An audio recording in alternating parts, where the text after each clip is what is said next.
Fine, licence లేదంటే jail. రేపటి నుంచి హైదరాబాద్లో పక్కాగా అమలు. ఏపీ ఇంటర్ ఎగ్జామ్స్ ఏర్పాట్లు పూర్తి, నిమిషం ఆలస్యమైన అనుమతి నిరాకరణ. వైసీపీకి గుడ్ బై చెప్పిన పాతపట్నం ఎమ్మెల్యే, ఫిరాయింపులపై ఫిర్యాదుకు సిద్ధమైన వైసీపీ.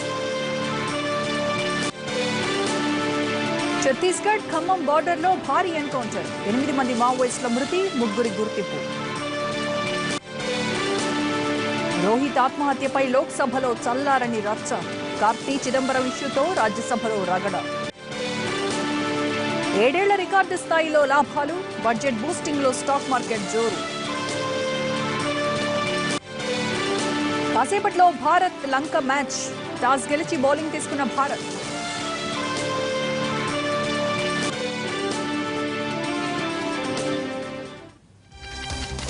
కేంద్ర బడ్జెట్పై అసంతృప్తి వ్యక్తం చేశారు ఏపీ సీఎం చంద్రబాబు. కేంద్రం నుంచి రాష్ట్రానికి రావాల్సిన నిధులు రాలేదన్నారు. ప్రభుత్వం సంకల్పించిన 7 ప్రాజెక్టులను త్వరలో పూర్తి చేస్తామన్నారు సీఎం. విజయవాడలో టీడీపీ విస్తృత స్థాయి సమావేశంలో పాల్గొని బడ్జెట్పై స్పందించారు. నేను ధైర్యంగా చెప్పగలుగుతున్నా, రాబోయే సంవత్సరం ఈ 7 ప్రాజెక్టులు కూడా పూర్తి చేసి పూర్తిగా నీళ్లు ఇచ్చే బాధ్యత ఈ ప్రభుత్వం తీసుకుంటాం. ఎట్టి పరిస్థితుల్లో ఎన్నికపోయే సమస్య లేదు. అదే మాదిరిగా వెలుగొండ అయితే కొన్ని ప్రాబ్లమ్స్ ఉంటే కూడా ఎప్పటికప్పుడు మానిటర్ చేస్తున్నాం.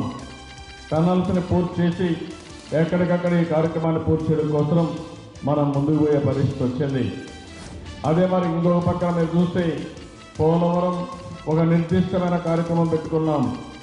2300 కోట్ల రూపాయలు కేంద్రం నుంచి మనకు రావాల్సి వచ్చినా మన దగ్గర ఆర్థిక ఇబ్బందులు ఉన్నా ఒక నిర్దిష్టమైన ప్రణాళిక పెట్టుకుని ఎట్టి పరిస్థితిలో 2018కి మొదటి విడత పనులు పూర్తి చేసి గ్రావిటీతో నీళ్లు ఇవ్వాలని కార్యక్రమాన్ని పెట్టుకున్నాం. బాబాల్ ఎల్ఎన్టీ డయాఫామ్ వాల్ కోసం జర్మనీ నుంచి ఎక్విప్మెంట్ తెప్పించుకున్నాం. దేశంలో ఉండే పెద్ద కంపెనీలు ఏవైతే ఉన్నాయో వాళ్ళంతా కూడా ఎక్విప్మెంట్ తీసుకొచ్చి పెట్టారు. ముమ్మరంగా పనులు పూర్తి చేస్తున్నాం. 2 సీజన్లో డయాఫామ్ వాల్ పూర్తి చేసే బాధ్యత తీసుకుని అక్కడి నుంచి మనం ముందుకు పోయే పరిస్థితి వస్తుంది.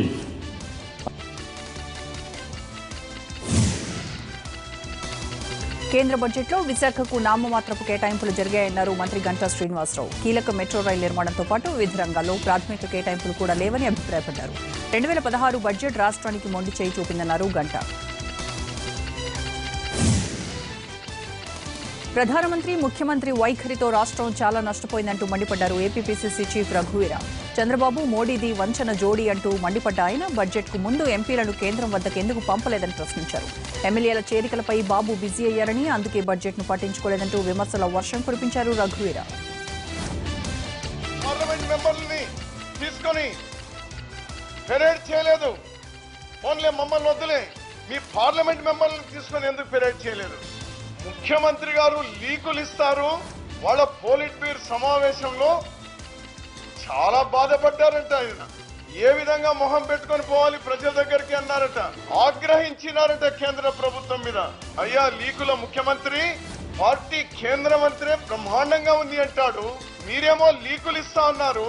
మేము ముందు నుంచి చెప్తా ఉన్నాము, అయ్యా ఈ రాష్ట్రానికి కేంద్ర ప్రభుత్వం బీజేపీ ప్రభుత్వం తెలుగుదేశంతో కూడినటువంటిది కక్ష గట్టింది. గ్రేటర్ వరంగల్లో ఎన్నికల ప్రచారం జోరందుకుంది. పలు డివిజన్లో మంత్రి హరీష్ రావు ఇంటింటి ప్రచారం చేపట్టారు. ప్రభుత్వం అమలు చేస్తున్న పథకాలను ప్రజలకు వివరించారు. టీఆర్ఎస్ తో జిల్లా అభివృద్ధి అని స్పష్టం చేశారు హరీష్. ఆయన వెంట కొండా సురేఖ దంపతులు, ఇతర నేతలు కూడా ఉన్నారు. మొన్ననే మన ముఖ్యమంత్రి గారు చెప్పిండ్రు, వరంగల్ పట్టణానికి ప్రత్యేకంగా ఒక రిజర్వాయర్ ఏర్పాటు చేసి ప్రతిరోజు ప్రతి ఇంటికి నల్లా పెట్టి రోజు నీళ్లు ఇచ్చే కార్యక్రమం మిషన్ భగీరథ చేయబోతా ఉన్నామని మనం చేస్తా ఉన్నాం. ఒక్కొక్క ఇంటికి దాదాపు 6,10,000 రూపాయలు ఖర్చు పెట్టి పేదలకు 2 బెడ్రూమ్ల ఇల్లు కట్టిస్తున్నాం. 1000 రూపాయల పెన్షన్ ఇచ్చింది టీఆర్ఎస్ గవర్నమెంట్. 6 కిలోల బియ్యం ఇచ్చింది టీఆర్ఎస్ గవర్నమెంట్. వరంగల్ కు 2 యూనివర్సిటీలు తెచ్చింది టీఆర్ఎస్ గవర్నమెంట్. వరంగల్ కు ఔటర్ రింగ్ రోడ్డు తెచ్చింది టీఆర్ఎస్ గవర్నమెంట్. అందుకే నేను మిమ్మల్ని ఒకటే అంటున్నా, ఇవాళ ఓటు అడిగే హక్కు కేవలం టీఆర్ఎస్ పార్టీకి మాత్రమే ఉన్నది. వైసీపీ అధినేత జగన్పై ఫైర్ అయ్యారు డిప్యూటీ సీఎం కేఈ కృష్ణమూర్తి. ఆయన అధికార కాంక్షతో వ్యవహరిస్తున్నారన్నారు. ప్రభుత్వం చేస్తున్న పలు అభివృద్ధి కార్యక్రమాలను చూసి ఎమ్మెల్యేలు ఆకర్షితులవుతున్నారని తెలిపారు కేఈ. కృష్ణా జిల్లా అల్లాపురంలో పలు అభివృద్ధి కార్యక్రమాల్లో పాల్గొన్నారైనా ఈ కార్యక్రమంలో ఎమ్మెల్యే వంశీమోహన్ ఆధ్వర్యంలో జరిగాయి. జెడ్పీ చైర్మన్ గద్దె అనురాధ, ఎమ్మెల్యే గద్దె రామ్మోహన్ రావు పలువురు ఈ కార్యక్రమంలో పాల్గొన్నారు. కేంద్రం నుంచి నిధులు తీసుకురావడంలో చంద్రబాబు సర్కారు ఫెయిల్ అయిందన్నారు వైసీపీ నేత పార్థసారథి. చంద్రబాబు ప్రజలకు ఎన్ని చెప్పినా నమ్మరన్నారు. కొంతమంది ఎమ్మెల్యేలు పార్టీ మారినా తమలో విశ్వాసం తగ్గలేదన్నారు ఎమ్మెల్యే శ్రీకాంత్ రెడ్డి. శాసనసభలో అధికార పార్టీని ఎదుర్కొంటామని తెలిపారు. శ్రీకాకుళం జిల్లాలో వైసీపీకి ఎదురుదెబ్బ తగిలింది. పాతపట్నం ఎమ్మెల్యే వెంకటరమణ వైసీపీకి గుడ్ బై చెప్పారు. టీడీపీలో చేరుతున్నట్టు ప్రకటించారు. ఆయన అనివార్య పరిస్థితుల్లోని వైసీపీ నుంచి పోటీ చేశారని తెలిపారు. పాతపట్నం అభివృద్ధి కోసమే టీడీపీలో చేరుతున్నట్టు ప్రకటించారు వెంకటరమణ.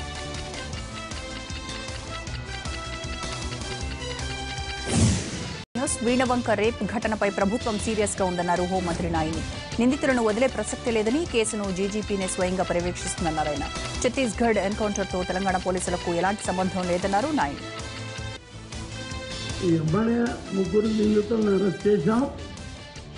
ఇద్దరు మైనర్స్ ఉన్నారు అందులో. కాబట్టి దాని మీద సీరియస్గా మా ఎస్పీ గారు అక్కడే ఉన్నారు, వీణవంకల్లే ఉన్నారు. నేను మార్నింగ్ మాట్లాడినా, నిన్న మాట్లాడినా. వాళ్ళ మీద సీరియస్ యాక్షన్ తీసుకుంటాం. మా రాజేందర్ కూడా ప్రెస్ కాన్ఫరెన్స్ పెట్టి చెప్పారు. ఆయన కూడా అక్కడికి పోయాడు, ఆయన కాన్ఫరెన్స్ అది. కాబట్టి సీరియస్గా ప్రభుత్వం దీని మీద యాక్షన్ తీసుకుంటుంది. కఠినంగా వాళ్ళకి శిక్ష పోయేటట్టు మేము ప్రయత్నం చేస్తాం. బాధితురాలు నా దగ్గరికి మార్నింగ్ వచ్చారు. కొంతమంది లేడీస్ వచ్చి వాళ్ళ ఆర్గనైజేషన్కి మెమోరాండం ఇచ్చారు. నేను వెంటనే మన డీజీ గారితో మాట్లాడాను. డీజీ గారు స్వయంగా చూస్తున్నారు ఆ కేసు. ఎవరికి అప్పచెప్పకుండా డీజీ గారే స్వయంగా చూస్తున్నారు. వారు ఎస్పీ గారు ఎంక్వైరీ చేస్తున్నారు. కాబట్టి ఎవరైతే సర్వీస్ పెట్టారో రెస్పాండ్ కాలేదో వాళ్ళని ఎమ్మడే సస్పెండ్ చేయమని కూడా చెప్పడం కూడా జరిగిందని చెప్పని నేను మనవి చేస్తున్నాను. ఎవరు వాహనాల రిజిస్ట్రేషన్ కోసం ఇక ఆర్టీఏ ఆఫీస్కు వెళ్లే పనిలేదు. కొన్న షోరూం నుంచే ఆన్లైన్లో రిజిస్ట్రేషన్ చేసుకోవచ్చు. దేశవ్యాప్తంగా ఈ విధానాన్ని అమలు చేయాలనుకుంటున్న కేంద్ర ప్రభుత్వం విశాఖలో పైలట్ ప్రాజెక్టును ప్రారంభించింది. ఏపీ సీఎం చంద్రబాబు విజయవాడ నుంచి వీడియో కాన్ఫరెన్స్ ద్వారా విశాఖ ఆర్టీఏ ఆఫీసులో ఈ కార్యక్రమాన్ని ప్రారంభించారు. ఈ పద్ధతి వల్ల కస్టమర్ రోజుల తరబడి ఆర్టీఏ ఆఫీస్ చుట్టూ తిరగాల్సిన అవసరం ఉండదు. సమయం ఆదా అవడంతో పాటు అవినీతి కూడా అరికట్టవచ్చన్నారు చంద్రబాబు. ఆర్టీఏలోని మరిన్ని సేవలను త్వరలో ఆన్లైన్ పరిధిలోకి తీసుకొచ్చే యోచనలో ఉన్నామన్నారు AP CM. First customer online లో రిజిస్ట్రేషన్ చేసుకోవడం, దీనివల్ల ఎవరికి ఇబ్బంది లేకుండా, ఆఫీసుకు పోయే పని లేకుండా, ఎవరికి ఒక పైసా డబ్బులు ఇచ్చే పని లేకుండా. తెనాలి మున్సిపల్ సమావేశంలో గొడవకు దిగిన కౌన్సిలర్లను టీడీపీ అధిష్టానం సస్పెండ్ చేసింది. నిన్న కౌన్సిల్ సమావేశంలో టీడీపీ సభ్యులు పరస్పరం ఘర్షణకు దిగారు. దీంతో సభలో గందరగోళం ఏర్పడింది. చైర్మన్ ప్యానెల్ కమిటీ నియామకంతో పాటు పలు అంశాల్ని ఆమోదించేందుకు ప్రత్యేక సమావేశం నిర్వహించగా తెలుగు తమ్ముళ్లు గొడవకు దిగారు. మినిట్స్ బుక్లో విషయంలో ప్రారంభమైన గొడవ చివరకు ఒకరినొకరు కొట్టుకునే వరకు వెళ్లింది. తోటి సభ్యులు అడ్డుకోవడానికి ప్రయత్నించిన ఫలితం నెరవేరింది.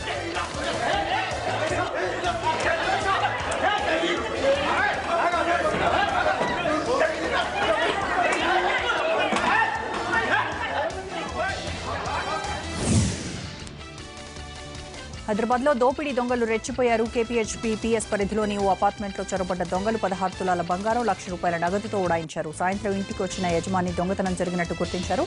తన కొడుకు ఆపరేషన్ కోసం దాచుకున్న సొమ్ము పోయిందంటూ కన్నీటి పర్యంతమవుతున్నారు బాధితులు. ఈ చోరీపై పోలీసులకు కంప్లైంట్ చేశారు.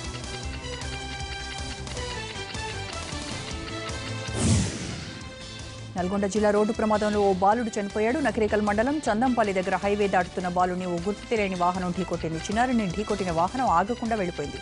వాహనం ఎవరిదో పట్టుకునే ప్రయత్నంలో ఉన్నామని, ప్రమాదం జరిగిన ప్రాంతం బ్లాక్ స్పాట్గా గుర్తించామని, ఇక్కడ చాలా ప్రమాదాలు జరిగాయని పోలీసులు అంటున్నారు.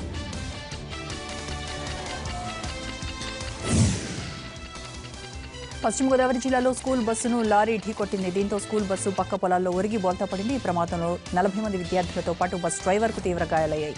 అతడి పరిస్థితి విషమంగా ఉంది. జంగారెడ్డిగూడెం బైపాస్లో స్కూల్ పిల్లలతో వెళ్తున్న బస్సును లారీ ఢీకొంది.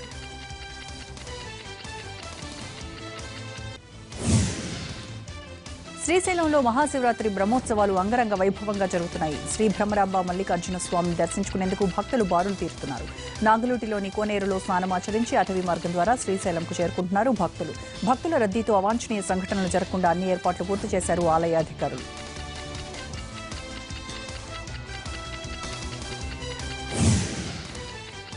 తెలుగు రాష్ట్రాల్లో భానుడు భగభగమంటున్నాడు. అప్పుడే వేసవికాలం వచ్చేసింది. దీంతో ఇళ్ల నుంచి బయటకు రావడానికి జనం జంకుతున్నారు. పట్టణాల్లో గొడుగులు, చల్లటి పదార్థాలతో సేద తీరుతున్నారు ప్రజలు. పల్లెటూళ్లలో మాత్రం ఉదయాన్నే పొలానికి వెళ్లి సూర్యుడు నెత్తి మీదకి వచ్చేసరికి ఇంటికొస్తున్నారు. ఈ సమ్మర్లో ఎండలు వాయిస్తాయని నిపుణులు అంటున్నారు. ప్రజలు జాగ్రత్తగా ఉండాలంటున్నారు డాక్టర్లు. ఏపీ, తెలంగాణలో పగటి ఉష్ణోగ్రతలు రోజుకు పెరుగుతున్నాయి. హైదరాబాద్, వరంగల్, ఆదిలాబాద్ జిల్లాలో 35 డిగ్రీల ఉష్ణోగ్రతలు నమోదవుతున్నాయి. ఇటు ఏపీలోని రాయలసీమలో ఎండలు మండిపోతున్నాయి.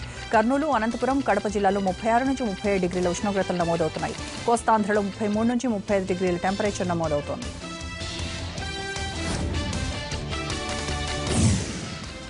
ఆంధ్రప్రదేశ్, తెలంగాణలో పామాయిల్ రైతులు ఎదుర్కొంటున్న కష్టాలను సభలో ప్రస్తావించారు రాజ్యసభ సభ్యుడు కేవీపీ రామచంద్రరావు. ఈ రోజు 0 అవర్లో ఈ ప్రస్తావన తీసుకొచ్చారాయన. మరో గత్యంతరం లేక రైతులు పామాయిల్ తోటల్ని కొట్టేస్తున్నారని, కనీస మద్దతు ధర ఇవ్వడంతో పాటు సబ్సిడీలను పెంచడమే ఇందుకు పరిష్కారమని సూచించారు కేవీపీ.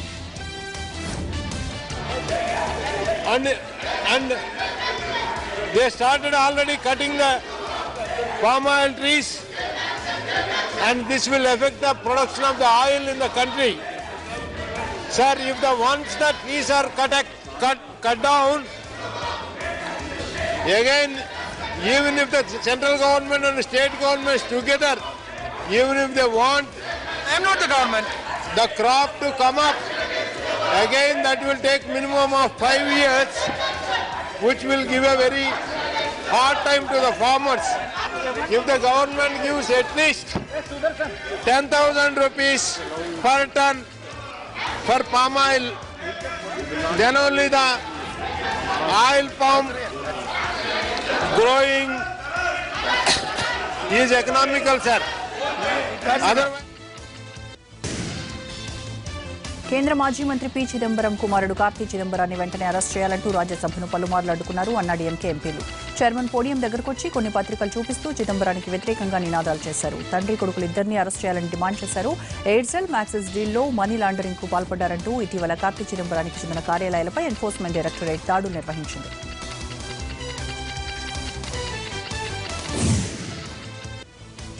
ముంబైలో ఎంఎన్ఎస్ కార్యకర్తలు రెచ్చిపోయారు. ముంబై శివార్లో ఓ బిల్డర్ ఆఫీసుపై దాడి చేసి విధ్వంసం సృష్టించారు. ఫర్నిచర్ను సర్వనాశనం చేశారు. బిల్డర్తో ఉన్న వివాదాన్ని అడ్డం పెట్టుకుని గూండాల్లా ప్రవర్తించారు.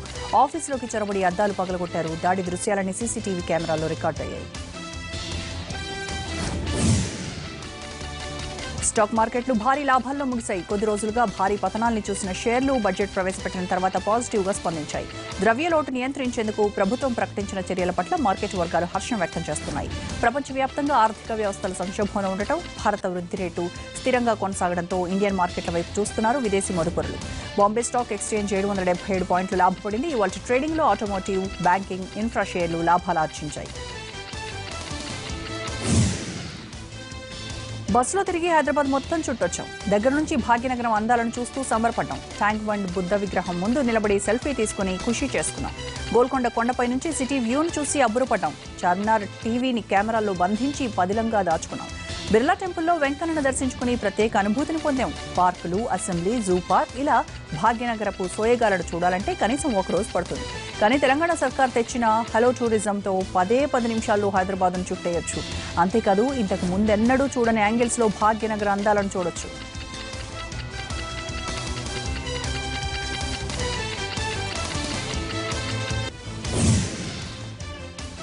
హుసేన్ సాగర్, బుద్ధ విగ్రహం, గోల్కొండ, హైటెక్ సిటీ ఇవన్నీ నిత్యం చూసే ప్రదేశాలే. వీటిని ఆకాశంలో విహరిస్తూ హెలికాప్టర్లో ప్రయాణిస్తూ చూస్తే చెప్తుంటేనే థ్రిల్లింగ్గా ఉంది కదా.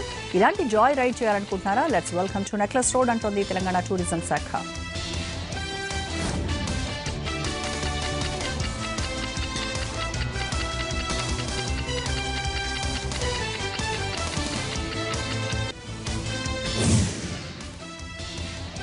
వాట్ ఏ వండర్ కదూ. ఇంతకు ముందు చూసిన ప్రదేశాలే, కానీ హెలికాప్టర్ నుంచి చూస్తే ఆ థ్రిల్లింగ్ మాటల్లో చెప్పలేం. ట్యాంక్ బండ్ నుంచి మొదలయ్యే గగన విహారం బిర్లా టెంపుల్ను టచ్ చేస్తూ అసెంబ్లీ, చార్మినార్, జూ పార్క్ను దాటి గోల్కొండ పోర్ట్ దాకా వెళ్తుంది. అటు నుంచి మళ్లీ ట్యాంక్ బండ్ వరకు వస్తుంది. ఈ 10 నిమిషాల రైడ్లో జీవితకాలం పదిలంగా దాచుకునే ఎంతో అనుభూతిని హెలికాప్టర్ రైడ్ ఇస్తుంది.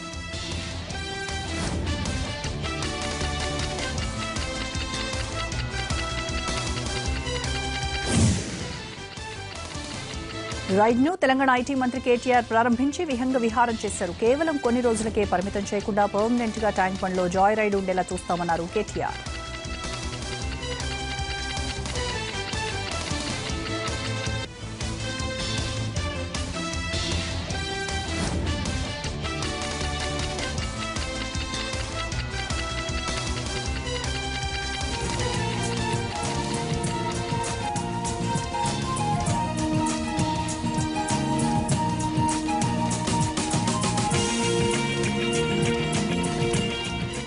హైదరాబాద్లో భవిష్యత్తులో హుస్సేన్ సాగర్లోనే ల్యాండ్ అయ్యే విధంగా ఈ ప్లేన్ల వ్యవస్థ కూడా వారు ప్లాన్ చేస్తూ ఉన్నారు.